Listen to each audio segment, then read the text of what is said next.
Namaste. My name is JVN Rishi Gautam from Department of Journalism. Today's topic is traditional media of communication. What is traditional media? Traditional media have been in existence in India for long and have been used as a medium of communication, particularly in remote parts of the country where the modern media of communication has either less penetration or no penetration at all. Despite the revolution of modern media, including new media such as kiosks, internet, social networking such as Facebook, Twitter, MySpace, etc. The traditional media yet occupy some space in the delivery of messages to a large number of people in the country. The traditional media are defined as those media which attempt to communicate a message to a particular group of target audiences in a given time in local dialect with entertainment. Center for Communication Program, Johns Hopkins University, Baltimore, USA, advocates inter-educate approach for making the communication more effective. Traditional media hence become personal forms of communication and can be considered to be matchless persuasive means of communication for policymakers and administrators, and an inexhaustible treasure of colorful forms and meaningful themes for mass media personnel. In a developing country, in a developing country like ours, traditional folk media have been reckoned as successful mass motivators. During the years preceding the advent of electronic media, the traditional folk media not only reflected the joys and sorrows of people but also inspired the masses. Mass media have extended the area of coverage of a folk performance, while traditional folk media, with their inspiring color and costumes, dance, and music, have enriched the content of the mass media channels. In addition, utilization of traditional media for communication revives culture.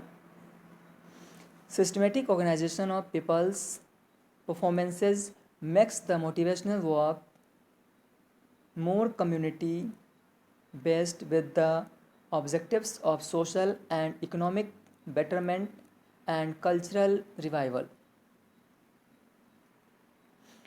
The authors in this article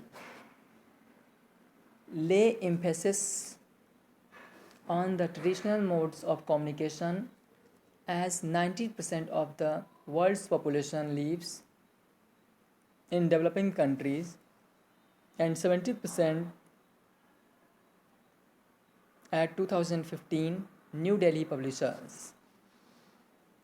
All rights reserved DOI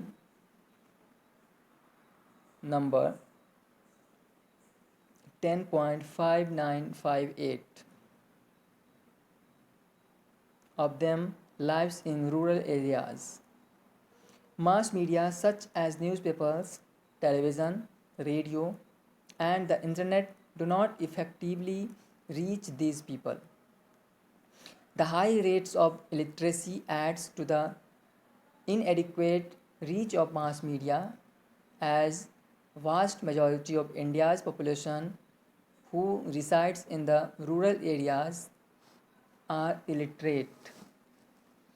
Folk arts and traditional media are the aesthetic components of the concepts of belonging, the affinity in a cultural context. In traditional societies, art is an integral part of the process of living in the community. Traditional media are classified as audiovisual media because one hears and sees the artists and their messages. It has double impact of both seeing and listening.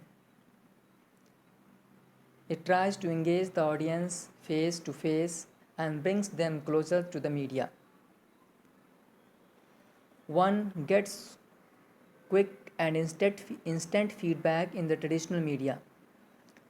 Traditional media are still the only means of entertainment for some reasons in rural India. These media are still alive in villages and continue to provide both information and entertainment to the people in remote areas who are not exposed to the modern media of communication. Thus, traditional media are very useful in a country like ours to inform, educate, and entertain the poorer and illiterate sections of the society. Every region has its own folk art form that is immensely popular in that area. The major limitation of traditional media is that they cannot reach the mass audiences.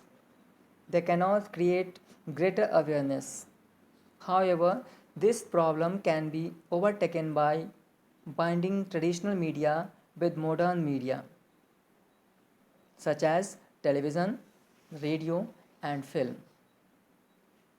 In 1972, a series of meetings on the integrated use of folk media and mass media in family planning communication programs were organized in London by the International Planned Parenthood Federation and UNESCO, which represented the importance of folk media in communication and development strategies of the developing countries. Thank you.